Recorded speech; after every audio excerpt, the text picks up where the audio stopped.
This episode of the Maven Podcast is powered by The Self Inside, where Black women heal holistically. Be sure to check show notes for more information. New Day Blessings. Welcome to another episode of the Maven Podcast. I'm your host, Denise Ann Sumbry, and my next guest is a talented mixed media artist from Cleveland, Ohio. Beyond her artistic endeavors, she is a devoted mother to her sons, a model, a makeup artist, and a mystic with expertise in Reiki. Having pursued her passion for art at the Columbus College of Art and Design, she actively participates in various community organizations focused on using art as a means of mental, emotional, and spiritual healing. Her work is driven by a profound love, a dedication to healing, and a touch of magic as she creates welcoming spaces that encourage and celebrate creative expression. I know her as a beautifully powerful healer who is loving, compassionate, humorous, and will call you gently out on your BS. My sister, the one and the only, Tondi Wiley. That was beautiful. Welcome to the Maven Podcast. Thank you for having me. My pleasure. Thank you for saying yes and being here on this cold, wintry, snowy day in Cleveland, Ohio, early in the morning. How is your heart in this moment? Mm. My heart is very open, as it tends to be when I'm in your presence, and and full. It's full. I love that. What's contributing to the fullness of your heart center right now? Really pouring into myself intentionally. Yeah, unapologetically. Yeah. Really tuning into like what I need in every moment, like a baby. Yeah. Yeah.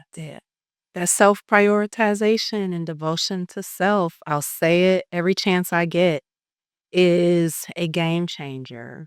You know, how have you gotten to this place? Because you are a mother, Mm-hmm. right? You are a healer, you're an artist. And I say all these titles or things just to emphasize the fact that you wear many hats, right? And at one point in time, that devotion to yourself wasn't a priority. What was the shift for you? Realizing what it did to show up to those roles empty. Like doing that one too many times and seeing how even though I can have the best intention in the world to show up as a mother, as a healer, if I show up empty, I'm doing everyone a disservice. And I want to be of service, and maybe that's the Virgo in me, but I know that I'm here to serve humanity, and I can't do that without having some level of being self-serving, which is so like countercultural and opposite of all the things that we're taught, especially as women, mothers. So showing up empty and not getting the results that I intended, you know. Self-serving. Uh-huh. I love that. Yay. Listeners and viewers, add that vibration Mhm. to your day-to-day. How can I self-serve? And taking like the negative connotation off of self-serving, like,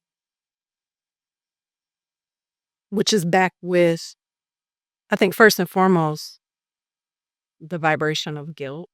Yes. Guilt. Yeah. Can you share how you have navigated overcoming guilt? I think just being really confrontational about it, being really honest about it, and the shame too. Like, guilt is guilt has its most power when we deny it, when we don't really look at it. I've been really fearless at really seeing what's there, you know? Mm. Yeah. I guilt can be so sneaky. It can be very sneaky. It can be, especially if you're new to your healing journey, it could be very unconscious in a sense. Like you don't even know that that's what you're experiencing, but the signs that are attached to it. One thing that's coming to mind is um overgiving, right? Yes. Yeah. Overgiving, being okay with um what's trying to come through for that? Like with time, right? We're we may set an intention to, you know, self-serve or self-prioritize, but there's also that element where you're always filling the other pockets of time. Like you're taking um consideration of all the other things, right? And when you're giving yourself a bit more time and you can feel or see the sacrifice of where time may be reduced with, the family or with work, right? There could be that subtle, whether it's a second guess, right? Or doubting or simply not moving forward with your original intent. And you say no to yourself. You say no to yourself. And I think that that's also another element of how we subtly self-abandon ourselves, Yeah. you know? It is subtle. It we unconscious of it, and it becomes just the way that we move in the world. With this, like, how many things do we do that are just trying to compensate for whatever perceived lack? When you know that you're enough and what you do is enough, you show up in the world completely different than you do when you're like, I, y- you're apologizing for censoring yourself. You're apologizing for not saying no to yourself. So it's just like it almost cancels it out. Yes, yes. Or you say that you're gonna do something, and I always think that the universe tests you like, "Oh, okay, this is the intent that you're setting for. So insert this person, place, or thing that dangles an opportunity or a carrot." And then it's like if you don't keep yourself centered, you'll easily just be like, "Oh, okay. Yeah, I'll do that. I'll do that." When you just said to yourself that, "You know what? I'm actually gonna use today as or this particular day as a day for solitude or a day for self-care, self-love," you know?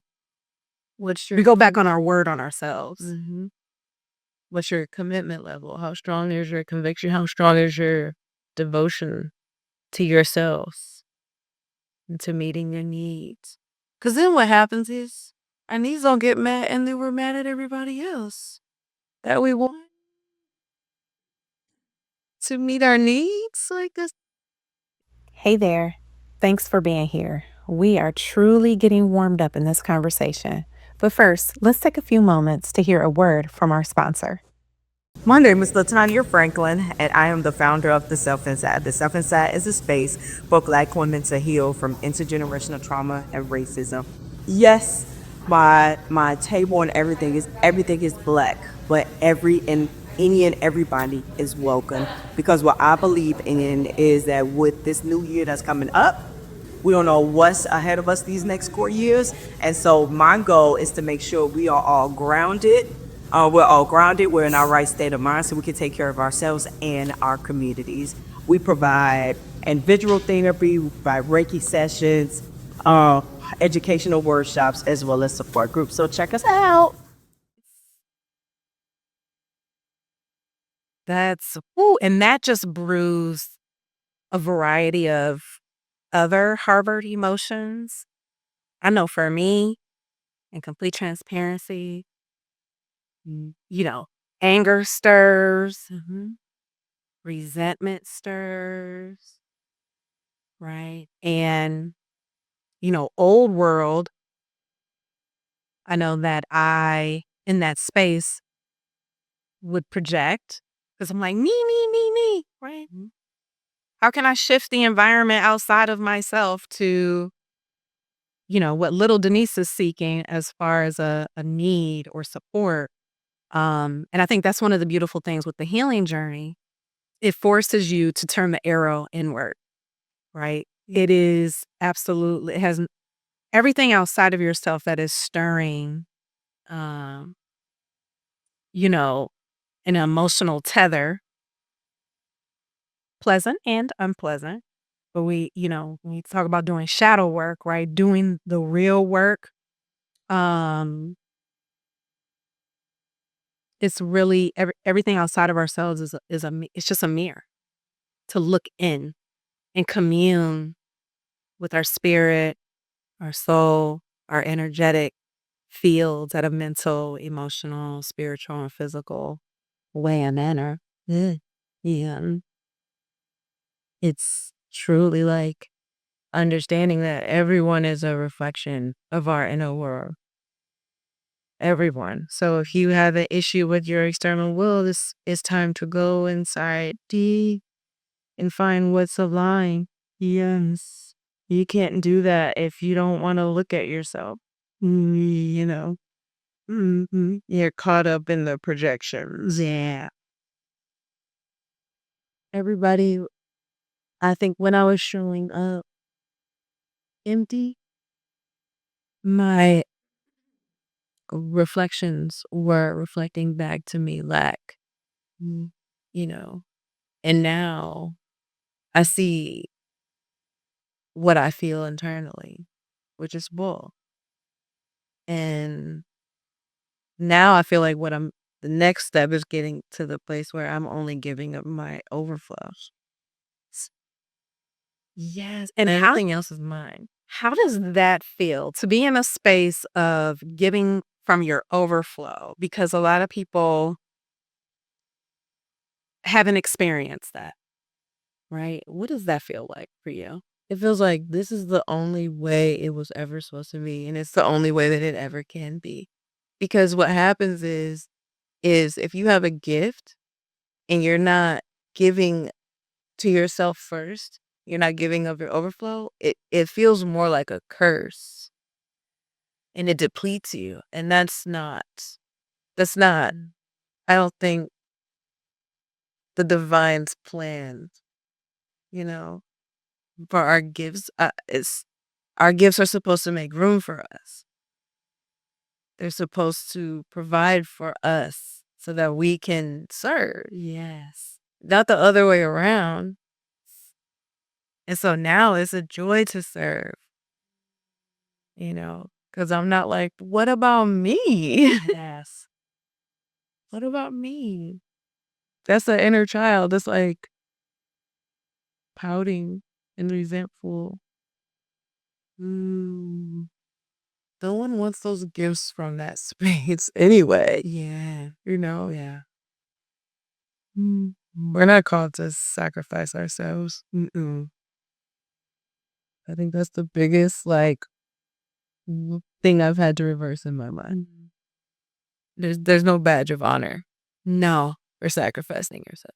No, there really isn't. The self-sacrifice, being a martyr Yeah. to self, um, I really feel like those days are over. Yeah.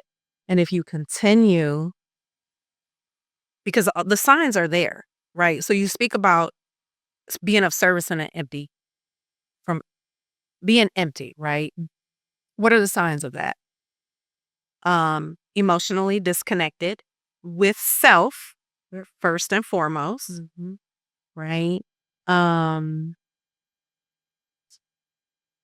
there's a lot of, mental signs as it relates to what you experience, anxiety, anxiousness, right? Uh, fluctuation of weight, Yep. right? Um, tired. Mhm. You mentioned depleted.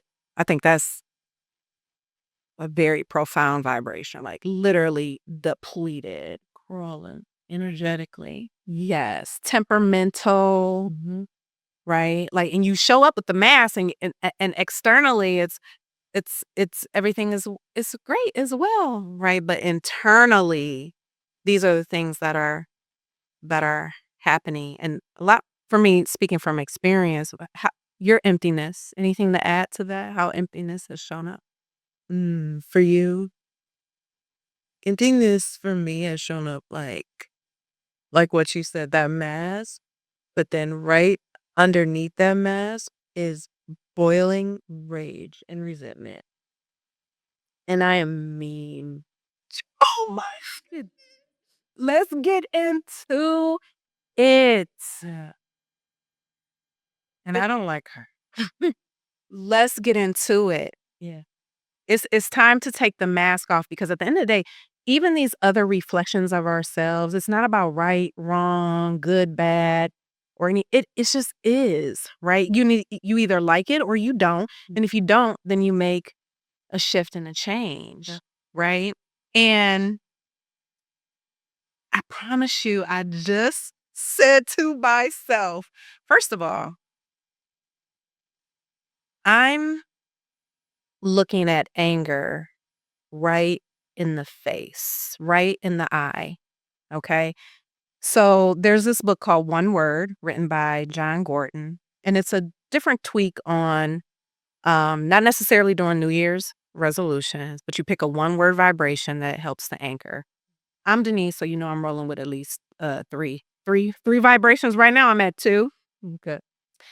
But one of the things that I've been intentional about, and this is just another deeper layer of my healing, is healing the anger wound. And a lot of it is from my past experience, childhood trauma, but I can also see how it shows up today. It doesn't necessarily, and this is the crazy thing with anger. It's not always like the rage or this like boiling point. For me, I'm speaking personally for myself, it's tethered to irritation, it's tethered to frustration, right? And so it's almost like those annoyance, those vibrations are like the appetizer. And if I don't address why I'm frustrated, annoyed, or what was the other did I say? Was it frustrated, annoyed, and Irritated. irritated, right? Then if I don't address that, and I pause, get grounded and centered to what is this showing me? That's one of the most powerful questions you can ask yourself as it relates to, especially with self-awareness. What is this showing me? Then it boils right to more full-blown anger, more full-blown rage. And I say all that to say I could feel recently, even just this past week, little things were irritating me, right? Um, and I was being really frustrated easily. And my response was being snippy, right? Being very um, stern or direct in my responses, right? energetically, I could feel like, a wall, right? And when I sat with that, I said, "Ooh, wee, Denise, you sure is mean. You are mean. When you are in this space, you are mean." And I'm like, I don't like that. I don't like that. And with my one word, with anger being the focus, healing my anger wound, past and present, how it's showing up. I said, okay, what vibration can I lean into to help me with that intent? And it was acceptance. Yeah. Acceptance. Yep. When I come into situations or reminders or triggers, even glimmers, especially from the past, now the question becomes for me is like, what part of this can I accept? And communing with little Denise and working through what the embrace of that is, and then ultimately the soothing, the healing, and release of it.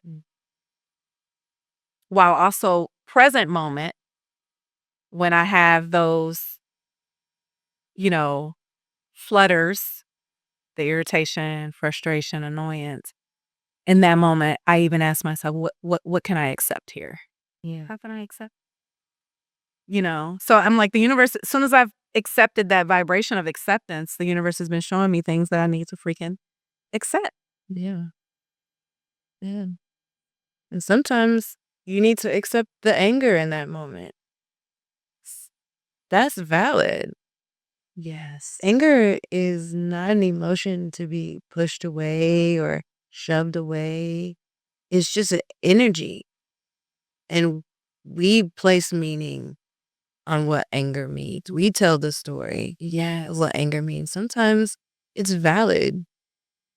Sometimes we have righteous rage. Yes. Speak on it. Speak on it. What is righteous rage? I think righteous rage is when something grieves your spirit and it evokes energy from your core. And it's valid. And some things are valid to be angry about. You know what I mean? Yes. And it's just energy. You can work with that. You can work with anger. You can work with rage. That is powerful, powerful energy. And it's also with all the power that is packed in it, when we suppress it, when we push it down, um, it doesn't go anywhere. It just gets compacted and it causes disease within us. Yes. And that's why it's crucial to address anger and develop a healthy relationship with anger. Because I just feel like that is something that is most people are not taught. That is so rare. Oh, I agree. When my son was little and he would have meltdowns, anger, oh no. Get that out of here. Suck it up. Yeah. Stay respectful. And find something to do with that. That doesn't disrupt anything or anyone else. That is like inhumane. It is. It really is. And the child in us, a lot of times when we still feel that rage as adults, is because the child in us is like not only angry, but also just tired of being ignored. And like you said, soothe needs to be soothed. Folks are very quick. Well, how do I release it? How do I let it go? How do I heal? No, Yeah. it needs to be embraced. It needs to be soothed. You need to commune with that energy and your younger self in that regard. And I love how you speak about essentially transforming that energy, right? And when I think about how I've transformed that energy writing, first and foremost, like I pulling that journal out and putting pen to paper unapologetically, authentically, like I said, "Oh, if somebody find this journal, honey, 100 years from now," I'm so sorry. I was transmuting. and I recently saw a reel and I shared it on Instagram. It wa Mm. It was a guy who was like his therapist recommended him to start journaling, and it was like a calm, cool, collect, start Oh. the reel, and he goes to write, and then in the reel, the comedy part is it's Tupac's Yeah. how did that gosh, stop, mother. Yep. Uh, That's it. Yeah. You can transform it by through expression. And expression comes in a variety of forms, writing being one, Yes. and beautiful transition Mm-hmm. through art. Yeah. And before we get into the details of that, I don't think I've ever asked you this before, Tondi, but when did you fall in love with art? Mm-hmm. When did art find you? That's a great question. Art found me as a little girl. Yeah. I think art has always been for me my safe space within, like I speak about this and I've been speaking about it more often lately about the idea of like being on the spectrum. And I think as a young girl, I think I was on the spectrum and I didn't know it. And so I thought that I wasn't smart. And I didn't, when you're a kid, you get encouragement for little things. If an adult sees that you're good at something, they're like, oh, wow, you're really this or you're really that. I only got that for like when I would draw pictures and I was always doodling. So that's where all of my like affirmation came from, my creativity. So I was like, okay, cool. This is my lane. I think that's how I began to see it as a part of me, my identity. But from a very young age, I just was like, this is my bag. I may not get the math equations. I may not, be able to memorize the facts, but I can doodle and I can go away, while I do it. So, yeah.